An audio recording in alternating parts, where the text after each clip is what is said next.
Money Radio, discussing the business of making and spending money. Good day to all of you, our viewers from the hot and dry but beautiful city of Abuja. It is my pleasure to welcome you to the energy-focused edition of Money Radio on Leadership Podcast. Today we are discussing an issue, and the topic says, has the power sector privatization failed? We're looking at it from the perspective of the discourse.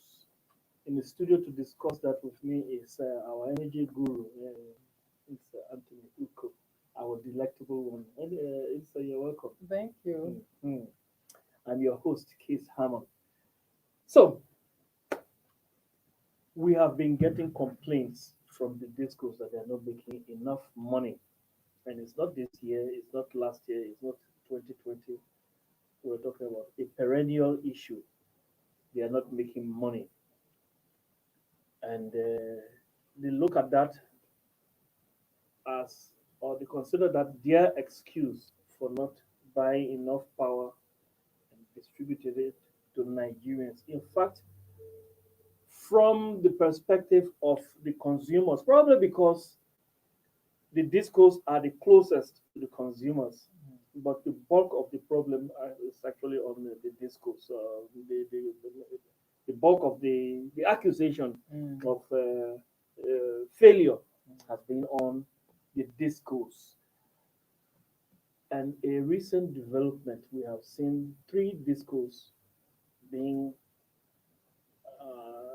brought under receivership, so to speak, although not for the same reasons. Their reasons are, one reason is different, but the other 2 are similarly the same. And all of that gives concern to Nigerians. Has the power sector privatization failed? Let's look at it from the perspective of the discourse today. Sir, over to you. Yeah. For decades, Nigerians do not seem to have gotten any form of respite in terms of power supply, and the privatization of the power utilities were more like, I would say, a breath of fresh air for many Nigerians. They received it with so much optimism that there was going to be a huge change in the status. Can we insert a word there? A prospective breath of fresh air. Because that breath of fresh air we have not seen, we have not breathed it yet. That's why I said for everyone, we had Nigeria has a precedent when it comes to a privatization, a successful privatization, talking about the telecom sector. Yes. So a lot of Nigerians were still under the same impression that the same way the telecom sector was privatized and it came out a huge success. It was with that same expectation that a lot of Nigerians looked at the electricity sector privatization. But like you said, we're still holding our breath. We're still holding our breath more than this holding of our breath. Let's not collapse from lack of oxygen. It's well. So like we have seen the last in a couple of weeks back, the news became out there that the receiver manager appointed by the AMCON has taken over the Ibadan Distribution Company. And the manager was appointed sometime last year, and they were just taking over. And what was the reason? The company was not honoring its obligations to the lender, to the bank, who had turned over those debts as bad debts to AMCON, and AMCON had to take possession of that. of that organization. I heard that And there has been a reversal of that. yeah, they are working on a reversal. I am not aware that there's been a complete Reversal. reversal. Okay. So prior to that, we saw the case with Abuja Electricity Distribution Company, where we had, it's one of the best, if I can put it that way, uh, in terms of all of them. And you saw where the bank that loaned it money also taking over the management. Yeah. And we were like, oh, if Abuja can go through this, and then followed by Ibadan, and then much earlier we had seen a situation where the federal government had to take over the Yola Disco. Yes. And then even Although though for that one, they said it was because of security security concerns. concerns and all that, but but the underlying factor was uh, not lack of performance. Yeah. And then the company just said they couldn't go on with it in terms of security, and then they were not uh, living up to expectation in providing the electricity, as is the case with most of them, if we put it that way. But all these issues have brought to the fore the challenges inherent in this sector, the deep-rooted problem Mm-hmm. that are in the sector. So now it begins to bring up the issue more and more, whether the entire privatization process was not just a hoax, if I can call it that. Yeah, that is what I am thinking because some experts in the industry have actually pointed out a few flaws, a few mistakes, as they put it, a few mistakes that characterized the process, the Mm. privatization process. You know, one of the experts, the former Nigeria Electricity Regulatory Commission boss, Dr. Sam Some, Amadi, he made a salient point. He said, when you borrow money with the hope of paying back, borrow money in a foreign currency with the hope of paying back in local currency, whereas the local currency is not stable. If you want to say stable, maybe we can say the local currency is stable in the sense that it is having or it has been experiencing a sustained, unrelenting downward spiral. Yes, a domino effect kind of situation with the local currency. So when you borrow money in, say, at the time, these people borrowed that money, so 2013, thereabout, at the time, these investors borrowed money from from local foreign banks institutions. or The exchange rate was around 197 to a dollar. wasn't up to that. Mhm. The exchange rate in 2013 was around 157. Thank you. So pay now in the local currency, we're talking about 500 or something, Yes. close to 600. So it makes it more expensive Expensive. to pay debt, and naturally the discos are finding themselves in a fix. The thing don't hook them for neck, bone they inside their throat, so to speak. Uh, in a symbolic manner, we can say there's a serious bone inside the throat of the discos. They are finding it difficult to pay, and they blame that on insufficient revenue based on, according to them, not receiving cost reflective tariffs. Sorry. Yes. So they say they want cost reflective tariff. So what is that cost reflective tariff? Should Nigerians pay tariff based on the mistakes of the process or the discourse? What is cost reflective tariff? I've done a personal personal research on this issue. Are Nigerians actually paying too much for electricity? And from that research, I realized that the most expensive countries in terms of tariff. Okay, let me put it this way. Um, and the research was done, I did the research sometime in 2018, 2019. So the most expensive countries in terms of cost reflective tariff, uh, somewhere around 34 cents, 34 cents per, per unit. That is the highest, and that is countries like Norway, you have Sweden, you have Denmark, you have North Korea, sorry, not North Korea, South Korea, and a few others. Germany included. Those are the places where you pay the highest for a unit of electricity.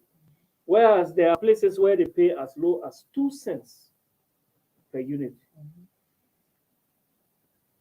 Maybe considering the exchange rate situation right now, that tariff may be around 10 cents for Nigerians. But at that time, it was 16 cents.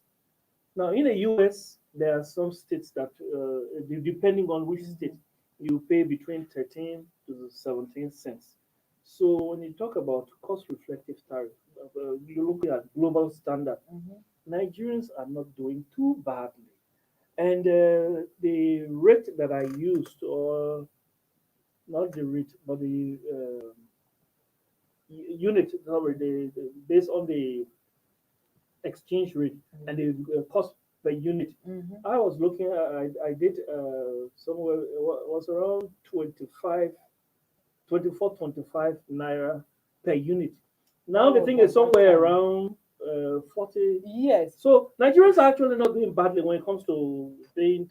Yeah, well, the explanation has been given that Nigeria, of course, with the cost reflective tariff, all Nigerians don't pay the same for electricity. That's another thing. Yes. So at the peak of it, the consumers who get up to 20 to 24 hours of electricity supply pay the highest. Yes. And then followed by the next band who pay a lower tariff, and on and down it goes until the lowest, who get like maybe up to 8 hours per day or less.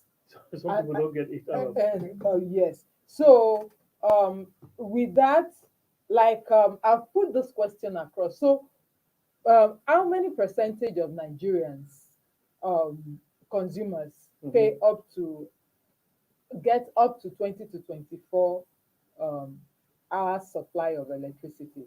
I do, but I am among the privileged. And the answer was that it's up to 30%. Although to me, 30%. To me, that 30% is a high estimate. No. It's an unrealistic estimate. Yes, it's a very high estimate, if I can say that. The majority of Nigerians don't get up to 10 hours. Up to 10 hours, yes. Because as we've seen the figures, independent generation of power that is off the grid still supplies as much as 70% of the electricity need in the country. So maybe that is where they are basing. But if 30% of all the supply from the national grid, if all electricity consumers in the country constitute 30%, all electricity, those who get their supply from the national grid, constitute 30% of what is supplied, then would you say that 30% of Nigerians are getting, or 30% of the consumers are getting up to? It's been also said that it is those 30% that are paying the cost reflective tariff, and so the others, both the generators and the distributors, they need to walk many more consumers up the ladder to ensure that they also get to the point of paying a cost-reflective tariff? Yes. Besides that, we may go to some other aspects of this thing because when it comes to cost-reflective tariff, I maintain, and I continue to maintain that the distribution companies cheat those we consider those in the category of paying those estimated bills, those people who are built based on estimation. I continue to say, and there is no doubt about it. It is clear. Uh, the distribution companies are cheating them. They charge them more, far more. When I say far more, I can prove it. Far more. So when it comes to the issue of cost reflective tariffs, these distribution companies are actually not doing well. Not doing well in a sense that they cheat Nigerians and then they continue to complain that Nigerians are not paying cost reflective tariffs. When we come back, let's take a short break. When we come back, we may discuss more on this and then we'll look at what we can advise government to do. Let's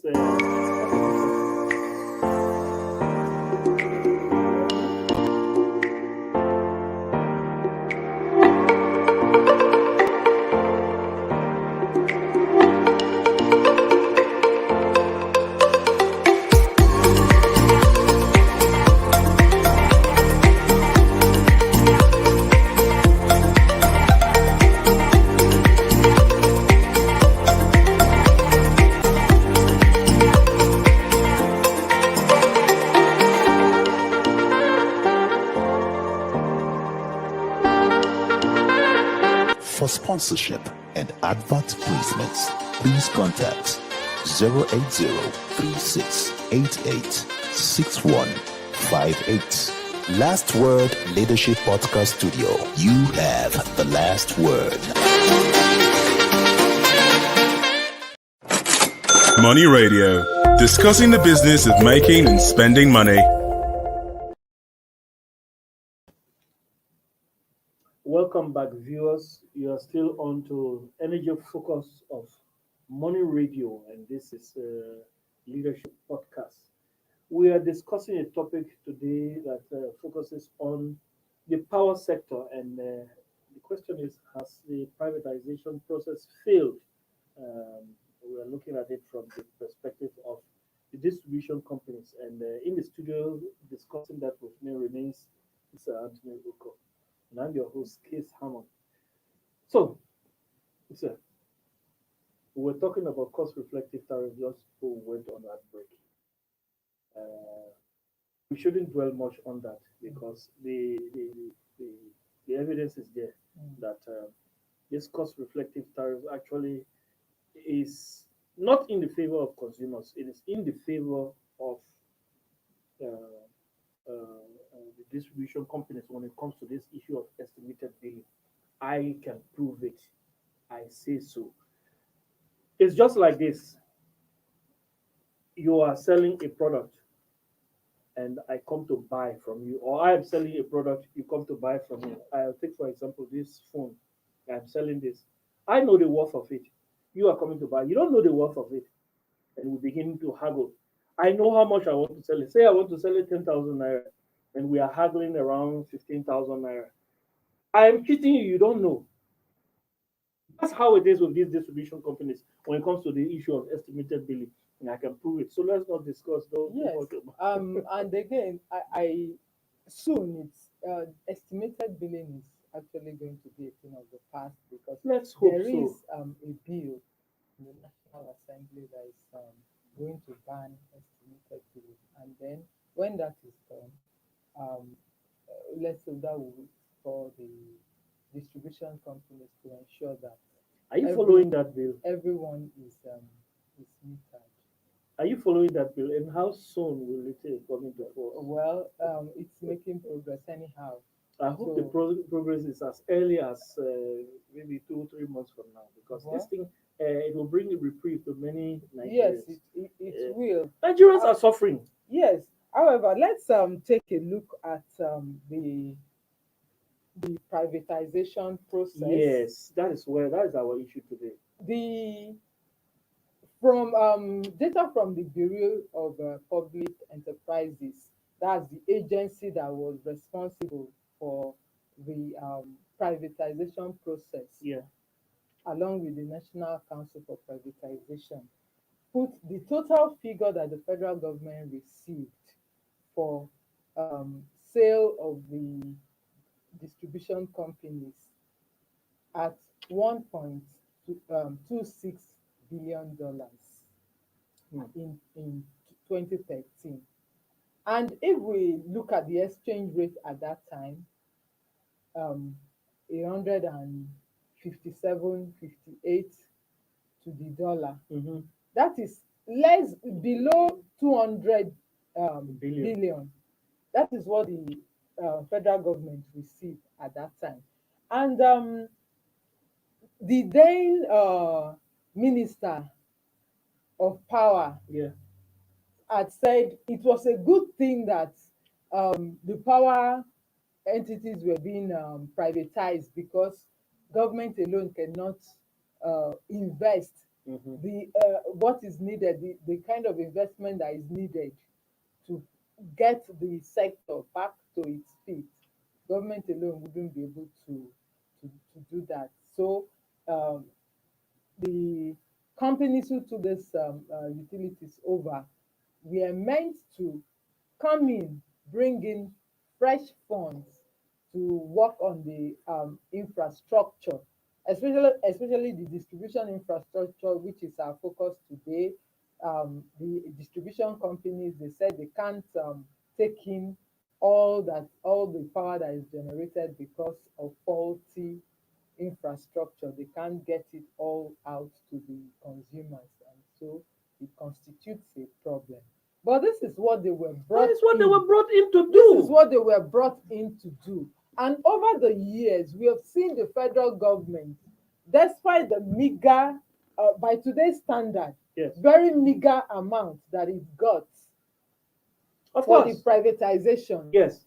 Has pumped in trillions. Yes, of course. Trillions of naira over the years just to get this done. And yet, nothing is being done. The distribution companies seem to have contributed nothing, less or nothing. So are we saying that is it working? The fact is, it's not working. It's not working. At least from the standpoint of consumers, it's not working. And as we speak, there's a debt of 850 billion being owed the generation companies by this same distribution companies. So looking at it from the perspective of the discourse, we can see gross failure right there. Yes, we can see gross failure, and maybe President Buhari needs to look into this thing, because they were supposed to they were supposed to do a kind of assessment, a performance assessment after 5 years, which was supposed to be in 2018. Yes. And as we speak, we understand that the Bureau of Public Enterprises is the one handling that performance assessment. Please, BPE, we would like that assessment to be concluded and decisions taken based on them for the interest of all Nigerians. And the administration would also be doing Nigerians a huge good if it takes a closer look into the entire process. For instance, one would have thought that when the Federal Ministry of Power took over Yola Disco, that would be an opportunity to look at it very well and ensure that when a new investor takes it over, that the mistakes of the past would be corrected. Yeah. of course, towards the end of last year, a new investor took over Yola Distribution Company, paid 19 billion for it, and besides paying that, was also supposed to make investment to improve infrastructure. To what level are they honoring these obligations? I have a question to ask. I have a serious question to ask. These distribution companies claim that they are not making profit. They are operating at a loss. Now, a sector, a business that you're not making profit, and another person is prepared to come and invest 19 billion to buy that business to go into. Now, look at the IBEDC, Ibadan Electricity Distribution Company. Now, the thing was supposed to be seized, and they are negotiating, coming back or reversing that decision. That is to pay some money to come back and claim that company. If you are operating at a loss, why go back to that company? So you see the point there. Yes. You know, it got to the point that the central bank had to escrow their account. Yes. Not allowing them to spend from the money that comes in, because a lot of money gets into their account, but they were not ready to honor those obligations. They just saw it as some piece of the national cake which they could eat and allow all the problems to continue to fester. And then it took the central bank stepping in to escrow their account and being the one to say, okay, this portion should go to here, this should go to this, settling their obligations for them before we have seen the little respite that is on ground right now. Look, this thing is funny. It's really funny. It's not funny. You may say it's not funny, but why should I continue to do business that I'm not making profit? And in fact, I want to kill myself to remain in a business that I'm not making profit from. Who wants to operate at a loss? But the fact that remains that these companies cannot be allowed to continue business as usual. That is why I think President Buhari should actually step in and leave one of this as a legacy. So that, look, this is. Let me not accuse people of something I'm not able to prove. But if you want to talk about a dark, or you want to talk about a shady process or a shady activity, this discourse actually, or the activities of the discourse actually pass for shady activity. There are many things we don't know. How many of them have actually brought their accounts or their books to say this is how much loss we have made, this is how much profit we have made? You can imagine that Abuja Disco for 20 months was deducting staff pension without remitting it. Oh, that is fraud. That is fraud. Without remitting it. That is fraud. And it had to take the unions putting their feet down and throwing the entire franchise of the Abuja Disco into darkness.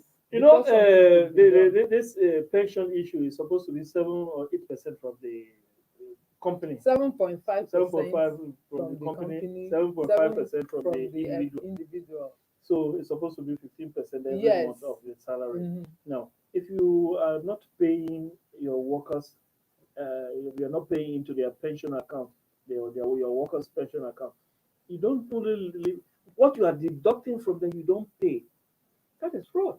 Then it means they are not even paying in their own obligation. If some of these people were in China by now, they would have been shot a long time ago. Are you talking about? But be that as it may, there is need for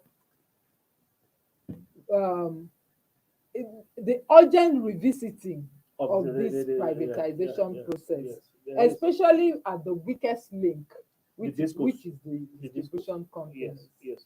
I agree with or you. else 100%. we will continue to go round and round this vicious circle. Yes. And no matter what is pumped into it by the federal Just government, be down the it drain. will just be going down, Going into the sea. Yes, Yes. Nigerians will never get any value for it. And that is actually unfair.